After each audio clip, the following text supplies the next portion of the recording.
दो मेंढक और पुराना कुआं। एक दफ़ा का जिक्र है कि एक पुराने कुएं में दो मेंढक रहते थे। एक का नाम सस्तू था और दूसरे का नाम जोश।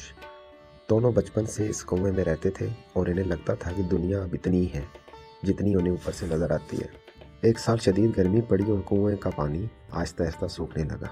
सस्तू रोने लगा और बोला, अब हम मर जाएंगे, हमारी दुनिया ख़त्म हो रही है। लेकिन जोश ने हिम्मत नहीं हारी।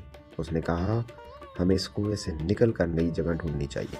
सस्तू डर गया और बोला, बाहर की दुनिया ख़तरनाक होगी, मैं यहाँ से कहीं नहीं जाऊँगा। जोश ने उसे बहुत समझाया पर सस्तू नहीं माना। आखिरकार जोश ने अपनी पूरी ताकत लगाई और कुएं की दीवारों से टकराता हुआ कई कोशिशों के बाद बाहर निकलने में कामयाब हो गया। बाहर निकलते ही जोश की आंखें फटी की फटी रह गई। इसने देखा कि वहाँ तो एक बड़ा नीला दरिया बह रहा है, हरी भरी घास है और ढेरों खाना है। वो खुशी से उछलने लगा।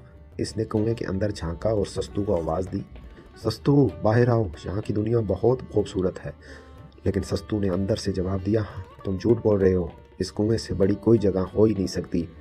मैं यहीं रहूँगा क्योंकि मैं यहाँ महफूज हूँ। जोश ने बहुत कोशिश की लेकिन सस्तू अपनी पुरानी सोच और डर की वजह से बाहर नहीं आया।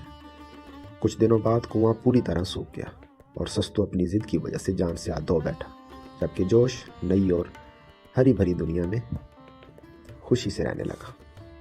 नतीजा, अपनी सोच को महदूद ना रखें, क्योंकि जो लोग बदलाव से डरते हैं वो तरक्की नहीं कर पाते और पीछे रह जाते हैं। शुक्रिया।